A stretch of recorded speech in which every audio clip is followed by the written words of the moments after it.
Welcome back students, myself Mrs. Felina Gonsalves, teacher of Shri Vidya Mandir, English High School, Maharashtra Board, Vasai. Today we are going to learn chapter 8 of science for standard 7th.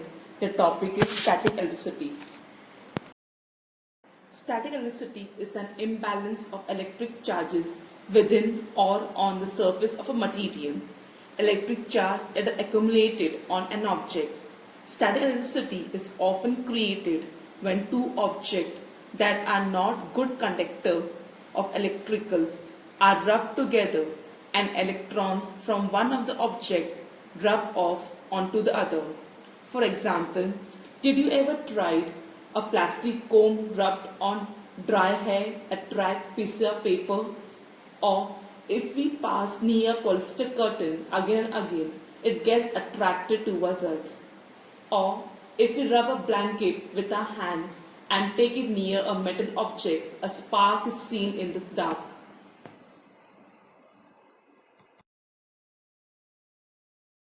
Now this example are just a part of the electric charge that all the objects in our surrounding hold in abundance.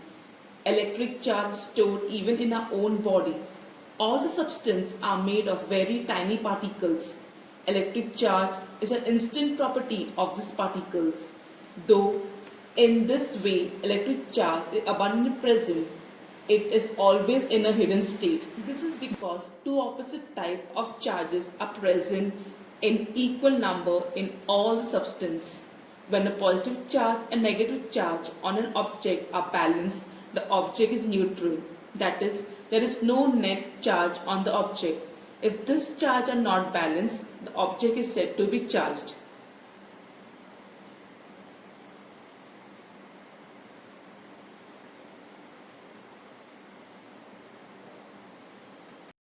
Now let's know about repulsion and attraction. Repulsion is the force between two similar or like charges. The two charges of similar natural pull away from each other. That means the two rods carrying similar charges push each other away. This is called repulsion.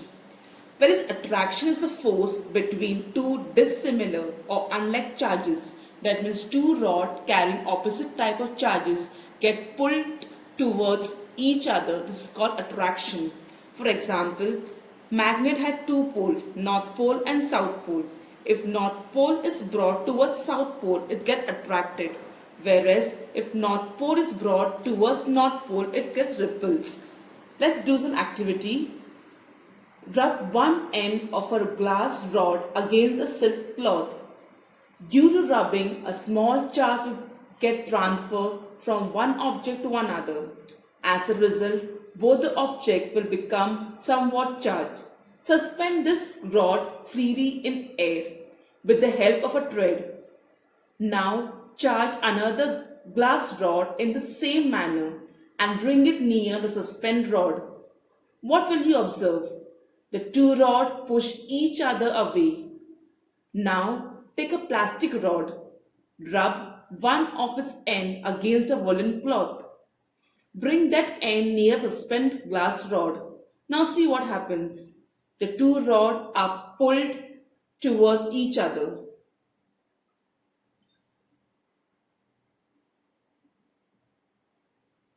Now let's know about the original of an electric charge. As we all know, all substances are made up of particles, and these particles are ultimately made up of very tiny atom. Electric charge are of two general type, positive and negative. Two objects that have an excess of one type of charge exert force of repulsion on each other. Electric charge is a basic property of electron, proton and other subatomic particles. Electron are negative charge while proton are positive charge. These two charges bring perfectly balance. An atom is electrically neutral. All objects are made up of atom, which means that they are electrically neutral. For some reason, the balance of electrical neutron atom gets disturbed. For example, when certain objects are rubbed against each other, the negatively charged particles on one object go to the other. The object to which they go becomes negatively charged due to an excess of negatively charged particle. Similarly, the object from which the negatively charged particles go away becomes positively charged due to a deficiency of negatively charged particle. It means that of the two objects being rubbed, one becomes positively charged and the other negatively charged. Now, about 2500 years ago, a Greek scientist named Thales found that feathers are attracted towards a rod of yellow color amber, which has been rubbed against a woolen cloth. Amber is called electron in the Greek language. Therefore, this property of amber to attract things was named electricity by Thomas Browne in 1646 AD. Now let's know about frictional electricity. When certain objects are rubbed against each other, the negatively charged particle on an object goes to other object. The object to which they go becomes negatively charged due to an excess of negatively charged particle, whereas the first object becomes positively charged. Such charge is called an electric charge. If the electric charge is generated by friction, then it is called frictional electricity.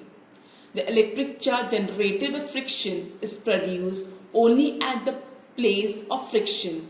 Hence, it is called static electricity. It remains on the object only for a certain duration.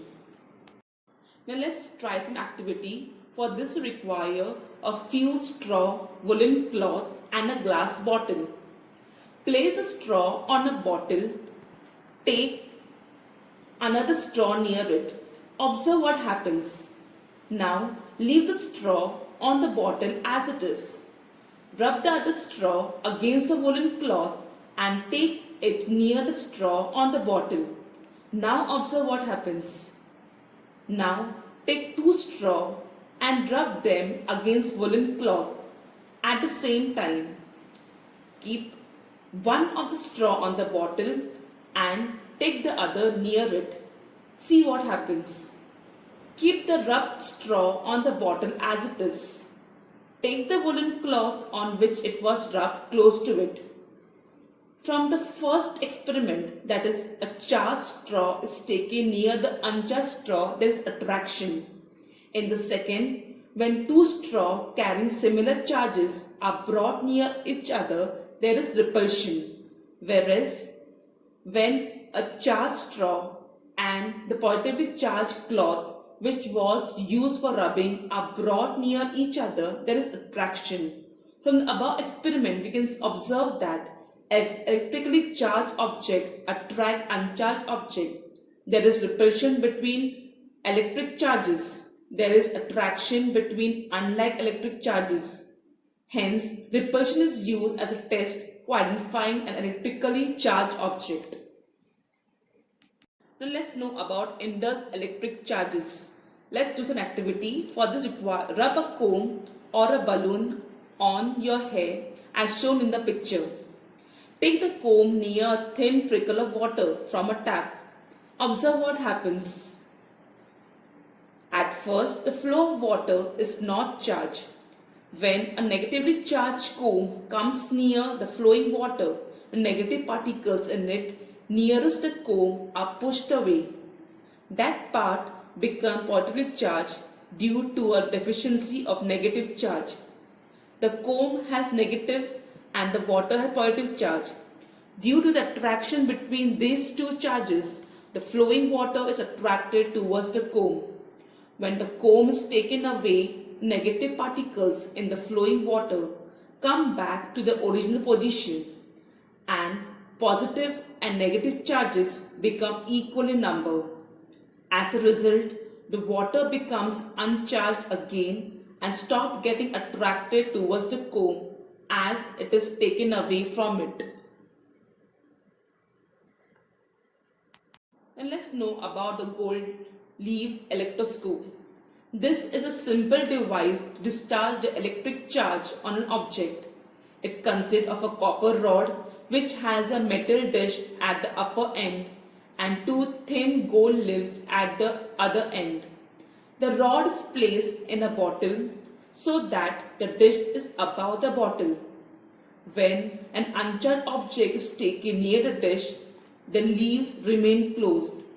When a charged object is taken near the dish, both the leaves are charged by the same electric charge and repel each other. That means they move away from each other or even they open up. When we touch the dish with our hand, the leaves collapse because the charge in the leaves goes into the earth through our body and the leaves get discharged.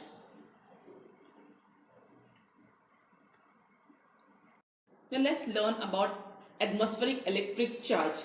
Atmospheric electricity is always present, and during fine weather away from thunderstorm, the air above the surface of earth is positively charged while earth's surface charge is negative. We have experienced cloud, thunder and lightning. Sometimes we hear or read that lightning struck a tree or a building and some people or animal were killed.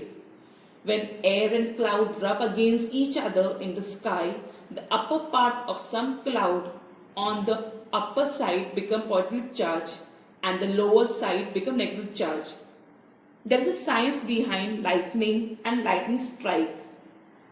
Let's consider a cloud in the sky with negative charge based above a plane surface.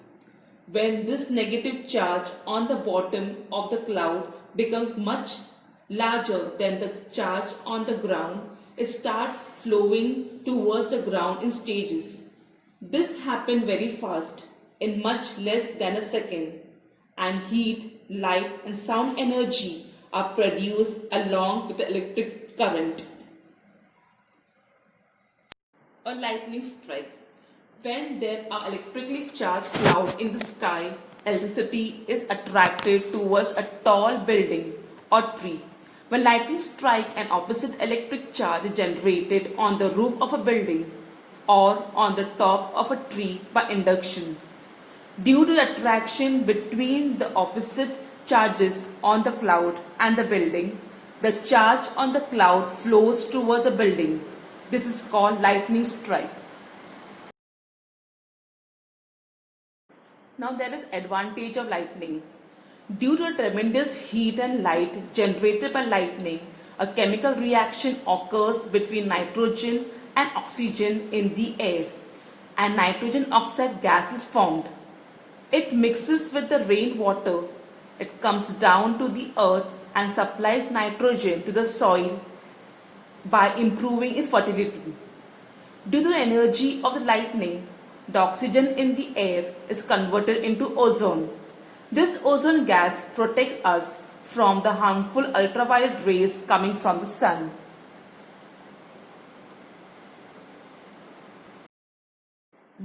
Let us know about lightning conductor. What is lightning conductor? The lightning conductor is a device made by copper and used for protection from a lightning strike. How it is constructed?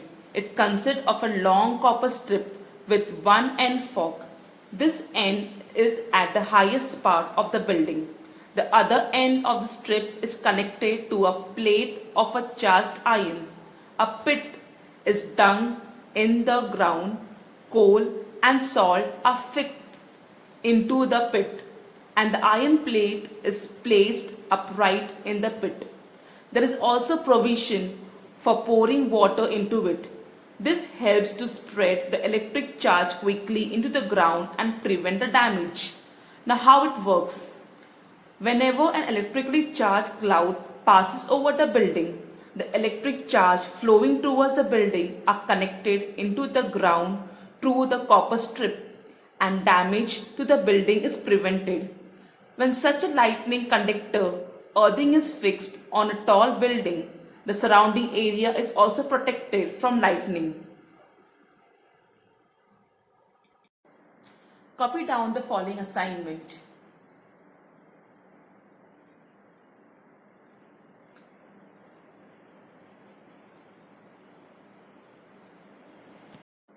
Thank you for watching the video.